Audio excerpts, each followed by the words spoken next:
ಬಹಳಷ್ಟು ಬೇಸರ. ಈ ರೀತಿಯಾದಂತಹ ದುಃಖ ಯಾಕೆ? ಯಾರಾದ್ರೂ ಏನು ಅನ್ಯಾಯ ಮಾಡಿದ್ದಾರೆ ಎಂಬುದಾಗಿ ಹೇಳಿದಿರಿ ಎಂದಾದ್ರೆ ಅವರಿಗೆ ಶಿಕ್ಷೆಯನ್ನು ಕೊಡಲಿಕ್ಕೆ ನಿಮ್ಮ ಮಗ ಇದ್ದಾನೆ. ಏನಾಗಬೇಕು?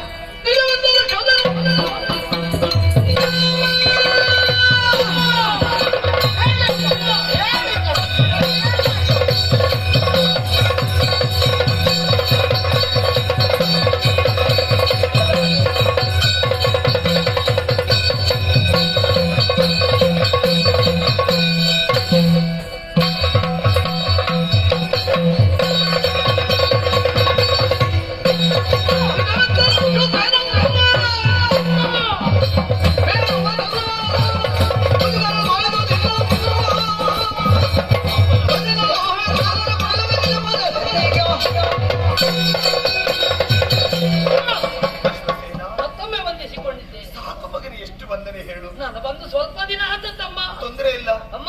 ಓ, ನನ್ನಲ್ಲಿ ಮುಜುಗರ ಆಗ್ತದ ಏನೋ ಯಾಕೆ ಮಗನೇ? ಹೇಳುದಕ್ಕೆ. ಎಷ್ಟಾದ್ರೂ ಮೊನ್ನೆ ಬಂದವಲ್ಲ. ಇಲ್ಲ ನೀನು ಮೊನ್ನೆ ಬಂದ್ರು ಕೂಡ ನನ್ನ ಮಗನಿಗೆ ತುಂಬಾ ಸಂತೋಷವಾಯಿತು. ಹೌದಲ್ವೇ? ಹೌದು. ಅವನಿಗೆ ಸಂತೋಷ ಆಗ್ಲೇಬೇಕು. ಅವನಿಗೆ ಸಂತೋಷ, ನನಗೂ ಸಂತೋಷ ಆದಾಗಿ. ಹೌದಲ್ವೇ? ಹೌದು. ಅಮ್ಮ, ನಿನ್ನ ಮುಖವನ್ನು ನೋಡುವಾಗ ನಮಗೆ ಬೇಸರ ಆಗ್ತದೆ. ಈ ರೀತಿ ಆಗಬಾರದಿತ್ತು ಎನ್ನುವ ಹಾಗೆ. ಕಡಿಮೆ ಆಯ್ತಾ? ಇಲ್ಲಮ್ಮ, ಹಾಗಲ್ಲ. ಏನೋ ಒಂದು ಬೇಸರ ನಿನ್ನಲ್ಲಿ ಉಂಟು. ಹಾಗೆ? ಹೌದೌದು. ಆದ್ದರಿಂದ ನಿನಗೆ ಬೇಸರ ಆಗಬೇಕು ಅಂತಿದ್ರೆ ನನಗೆ ಕೆಲವೊಮ್ಮೆ ಅನಿಸುವುದು, ನಮ್ಮ ವಿರೋಧಿಗಳಿಂದ ಏನಾದ್ರೂ ತೊಂದರೆಯೋ, ದುಷ್ಟರಾದಂತಹ ತೊಂದರೆಯೋ ಬರ್ಲಿಕ್ಕಿಲ್ಲ. ನಾನಿರುವಾಗ ಯಾರು ದುಷ್ಟರು ಅಂದ್ರೆ?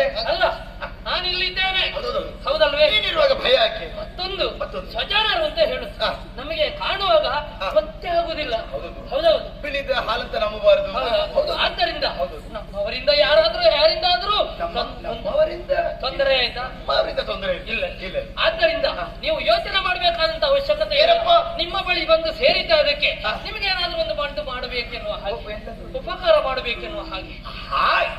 ಹೌದು, ಅದಕ್ಕೆ ಬೇಕಾಗಿ ಬಂದದ್ದ. ಹೌದಮ್ಮ. ಆದ್ದರಿಂದ ಏನು ಅಂತ ಹೇಳಿದ್ರೆ ನಮಗೆ ಗೊತ್ತಾಗ್ತದೆ. ಏನಾಯ್ತಮ್ಮ?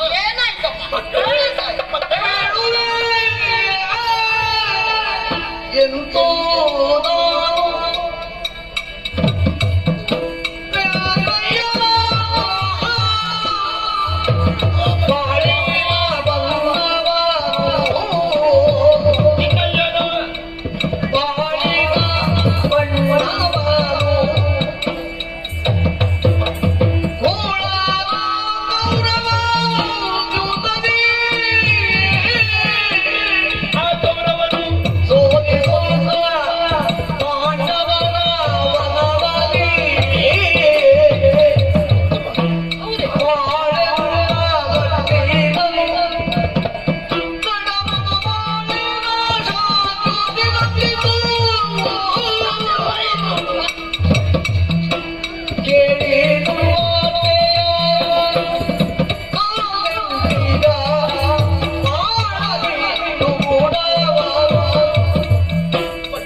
ಯಾರು ಬರ್ಲಿಕ್ಕಿಲ್ಲ.